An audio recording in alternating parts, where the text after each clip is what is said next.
warahmatullahi wabarakatuh. Selamat pagi dan salam sejahtera bagi kita semua. Puji syukur marilah kita panjatkan kehadirat Allah Subhanahu wa Ta'ala, yang mana atas berkat rahmat dan nikmatnya kita bisa berjumpa kembali pada video presentasi kali ini. Sebelumnya, yang terhormat Ibu Anissa Rosdiana, SParm SM, selaku dosen pada mata kuliah Komunikasi Bisnis, yang mana telah memberikan kesempatan kepada saya untuk melakukan presentasi kali ini. Pada kesempatan hari ini, izinkan saya, Khairunisa, yang akan mempresentasikan materi mengenai 7 pilar dari strategi komunikasi bisnis. Materi ini membahas bagaimana komunikasi yang tepat dapat mendukung keberhasilan dari suatu bisnis. Selamat menyaksikan. Materi yang pertama yaitu pengertian dari komunikasi bisnis. Komunikasi bisnis merupakan gabungan dari dua kata, yaitu komunikasi dan bisnis. Komunikasi adalah proses penyampaian informasi ataupun pesan, sedangkan bisnis adalah suatu aktivitas yang bertujuan untuk memperoleh suatu keuntungan. Jadi, komunikasi bisnis dapat diartikan sebagai suatu proses penyampaian pesan dalam dunia usaha agar tujuan bisnis dapat tercapai secara efektif dan efisien. Contohnya, ketika sebuah perusahaan menyampaikan suatu informasi promo kepada pelanggan melalui email ataupun media sosial lainnya. Tujuan komunikasinya adalah agar pelanggan memahami informasi tersebut dan tertarik untuk membeli produk. Nah, dalam komunikasi bisnis terdapat 7 pilar utama. Yang pertama, pemahaman terhadap proses komunikasi. Yang kedua, penggunaan pikiran yang baik. Yang ketiga, memahami bahasa. Yang keempat, kejelasan pesan. Yang kelima, daya persuasi. Yang keenam, kelengkapan pesan. Dan yang terakhir, keinginan baik. Ketujuh pilar ini saling berkaitan dan tidak bisa dipisahkan antara satu sama lainnya.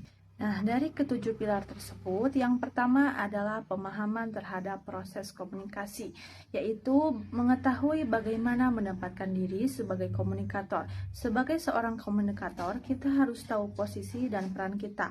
Apakah kita berbicara sebagai atasan, rekan kerja, atau pelaku usaha kepada konsumen? Contohnya, pada saat kita berbicara kepada pelanggan, bahasa yang kita gunakan harus sopan dan melayani. Berbeda dengan pada saat kita berbicara kepada rekan kerja yang biasa lebih santai. Nah, yang selanjutnya adalah bagaimana mengetahui menggunakan media. Dalam komunikasi bisnis, pemilihan media itu sangatlah menentukan akan keberhasilan suatu pesan. Media harus disesuaikan dengan tujuan dan siapa yang akan menerima suatu pesan. Contohnya, jika ingin menyampaikan iklan promo yang singkat, media sosial akan lebih efektif. Namun, jika menyampaikan kontrak kerja, email resmi atau surat akan lebih tepat. Yang ketiga adalah menyusun pesan yang lebih terarah. Pesan yang disampaikan harus fokus pada tujuan utama dan tidak berbelit-belit agar mudah dipahami. Contohnya, dalam promosi produk, penjual harus langsung menyampaikan keunggulan produk, harga, dan cara pemesanan tanpa menambahkan informasi yang tidak relevan. Nah, yang selanjutnya adalah memahami komunikat. Komunikat adalah pihak yang menerima suatu pesan. Kita harus bisa memahami latar belakang, kebutuhan, dan karakter komunikan tersebut agar pesan bisa diterima dengan baik. Poin yang kelima adalah memanfaatkan sumber. Sumber yang dimaksud adalah data, informasi, atau referensi yang mendukung pesan agar lebih meyakinkan. Contohnya, perusahaan menyertakan testimoni pelanggan ataupun data penjualan untuk meyakinkan calon konsumen. Yang keenam, mampu mengevaluasi efek. Setelah komunikasi dilakukan, kita harus bisa melihat dampaknya. Apakah pesan tersebut bisa dipahami, direspon, atau justru diabaikan. Contohnya, jika setelah promosi penjualan meningkat, berarti komunikasi bisa dikatakan berhasil. Namun, jika tidak ada respon, maka strategi komunikasi perlu diperbaiki. Pilar yang kedua dalam komunikasi bisnis adalah penggunaan pikiran. Pikiran yang baik akan menghasilkan komunikasi yang baik. Yang pertama, pikiran yang baik menjadi dasar dalam komunikasi yang baik. Setiap komunikasi harus diawali dengan niat dan pola pikir yang positif. Jika cara berpikir kita sudah negatif, maka pesan yang akan disampaikan juga akan terasa negatif. Contohnya, jika pelaku usaha yang berpikir ingin membantu konsumen akan menggunakan bahasa yang yang ramah, bukan memaksa. Kedua adalah berpikir sebelum berbicara. Dalam komunikasi bisnis, kita tidak boleh berbicara secara spontan tanpa dipikirkan terlebih dahulu, karena dapat menimbulkan kesalahpahaman. Contohnya, pada saat menerima komplain, seorang admin sebaiknya harus membaca pesan dengan tenang dan menyiapkan jawaban yang tepat sebelum membalas. Yang ketiga adalah mengontrol proses komunikasi. Penggunaan pikiran juga berarti mampu mengontrol emosi dan alur komunikasi agar tetap profesional. Contohnya, jika pelanggan sedang marah, penjual harus tetap menjawab dengan sopan dan fokus pada solusi, bukan pada emosi. Yang keempat, menjadi kreatif saat berkomunikasi. Komunikasi bisnis juga menuntut kreativitas agar pesan tidak membosankan dan lebih mudah untuk diingat. Pilar yang ketiga adalah memahami bahasa. Bahasa merupakan alat utama dalam komunikasi, baik secara verbal maupun non-verbal. Kesalahan dalam penggunaan bahasa dapat menimbulkan salah paham dan juga bahkan merugikan suatu perusahaan. Yang pertama, bahasa merupakan sistem tanda, sinyal, dan simbol.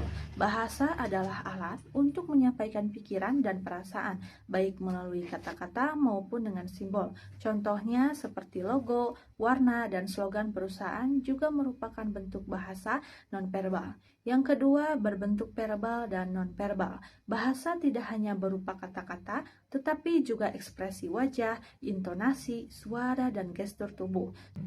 Yang ketiga, komunikasi mustahil tanpa bahasa. Tanpa bahasa yang jelas, pesan tidak akan tersampaikan dengan baik. Contohnya, instruksi kerja yang tidak jelas dapat menyebabkan kesalahan dalam produksi.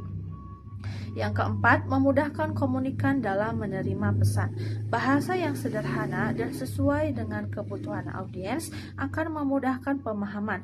Yang kelima, kesalahan bahasa. Kesalahan bahasa dapat merugikan perusahaan. Penggunaan bahasa yang salah bisa menimbulkan salah tafsir dan menurunkan kepercayaan pada konsumen. Contohnya, kesalahan penulisan harga di iklan online bisa menyebabkan kerugian finansial. Nah, pilar yang keempat adalah kejelasan pesan. Pesan yang disampaikan harus jelas, sederhana, singkat, dan mudah dipahami. Komunikator harus benar-benar memahami pesan yang ingin disampaikannya sebelum menyampaikan kembali kepada orang lain. Nah, yang pertama adalah komunikator harus memahami arti pesan. Sebelum menyampaikan pesan, komunikator harus benar-benar memahami isi pesan tersebut. Contohnya, seorang admin harus paham detail promo sebelum menjelaskannya kepada seorang pelanggan. Yang kedua, menggunakan kalimat yang sederhana. Kalimat yang terlalu panjang dan cukup rumit akan menyulitkan penerima dalam memahami pesan. Yang ketiga, menyusun pesan secara utuh dan menggunakan alat bantu. Pesan yang terstruktur dan dibantu visual akan lebih mudah untuk dipahami orang lain. Yang keempat, menulis kalimat singkat agar tidak salah baca. Kalimat singkat mengurangi resiko salah tafsir. Contohnya, instruksi pembayaran dibuat dengan poin-poin agar lebih jelas dan mudah untuk dipahami. Pilar yang kelima adalah daya persuasi. Daya persuasi adalah kemampuan komunikasi untuk mempengaruhi orang lain. Biasanya menggunakan bahasa yang menyentuh emosi dan mampu menggerakkan perasaan seorang konsumen. Yang pertama ada memilih bahan-bahan alami. Dalam konteks komunikasi, bahan alami itu berarti pesan yang jujur, apa adanya dan tidak dibuat-buat. Contohnya seperti iklan yang menunjukkan kondisi produk secara nyata tanpa adanya edit yang berlebihan akan lebih dipercaya oleh konsumen. Yang kedua, menggunakan bahasa yang menyentuh emosi. Pesan yang menyentuh emosi cenderung akan lebih mudah untuk diingat dan berpengaruh terhadap konsumen. Contohnya seperti iklan UMKM yang menceritakan perjuangan pemilik usaha sering membuat konsumen akhirnya merasa simpati. Yang ketiga, move the feeling dan sering mengabaikan logika. Nah, dalam banyak kasus, keputusan konsumen yang lebih dipengaruhi oleh perasaannya dibandingkan dengan logikanya sendiri. Contohnya, seperti seorang konsumen yang membeli produk bukan hanya karena harganya yang murah, tetapi juga karena merasa terhubung dengan cerita yang ada dalam produk tersebut. Nah, pilar yang keenam adalah kelengkapan pesan. Kelengkapan pesan berarti informasinya harus disampaikan dengan utuh, detail, dan tidak ada yang disembunyikan. Informasi yang tidak lengkap dapat menyebabkan kesalahpahaman. Nah, yang pertama ada penyampaian pesan secara utuh dan detail. Pesan harus mencakup seluruh informasi penting agar tidak menimbulkan kebingungan. Contohnya, seperti seorang penjual online yang mencantumkan spesifikasi produk, harga, dan cara penggunaannya secara lengkap. Yang kedua, tidak boleh menahan data dan informasi terbaru. Menyembunyikan informasi dapat menimbulkan misinformasi dan menurunkan kepercayaan konsumen. Contohnya, jika stok terbatas, penjual harus menyampaikannya sejak awal. Yang ketiga, informasi disampaikan secara jelas dan gamblang. Bahasa yang lugas memudahkan penerima pesan memahami isi informasi tersebut. Contohnya, seperti kebijakan retur dijelaskan secara tertulis dan mudah untuk dipahami. Yang keempat, kelengkapan informasi membuat pesan menjadi lebih jelas. Informasi yang lengkap akan mengurangi pertanyaan dan kesalahpahaman. Nah, pilar yang terakhir adalah keinginan baik atau goodwill. Keinginan baik berarti komunikasi harus dilakukan dengan niat yang bertanggung jawab dan tidak merugikan masyarakat. Perusahaan juga harus membangun hubungan yang baik dengan konsumennya. Seperti informasi tidak boleh merugikan masyarakat. Komunikasi bisnis harus etis dan tidak menyesatkan. Contohnya, seperti perusahaan tidak boleh membuat klaim palsu terhadap produknya sendiri. Yang kedua, informasi harus bertanggung jawab. Setiap pesan yang disampaikan harus dapat dipertanggungjawabkan. Contohnya, seperti perusahaan menjelaskan risiko penggunaan produknya secara jujur. Yang ketiga, harus terdapat niat baik bagi konsumen. Tujuan dari komunikasi bisnis bukan hanya untuk menjual, tetapi juga memberikan manfaatnya. Contohnya seperti memberikan edukasi penggunaan produk kepada pelanggan. Yang keempat, membangun jejaring dengan masyarakat. Goodwill atau keinginan baik juga diwujudkan melalui hubungan jangka panjang dengan konsumen dan lingkungan sekitarnya. Contohnya seperti perusahaan aktif menanggapi kritik dan saran dari pelanggan. Yang selanjutnya adalah proses strategi dari komunikasi bisnis. Yang pertama ada asking. Sebagai komunikator, kita harus meminta informasi terbaru yang belum kita miliki sebelumnya. Hal ini diperlukan agar proses komunikasi dapat berjalan dengan tepat dan efektif. Yang kedua ada telling. Kita harus menginformasikan diri kita sendiri, menjaga agar para bawahan memiliki informasi yang berkaitan dengan tugas yang mereka jalani. Atasan wajib tahu masalah yang sedang dihadapi.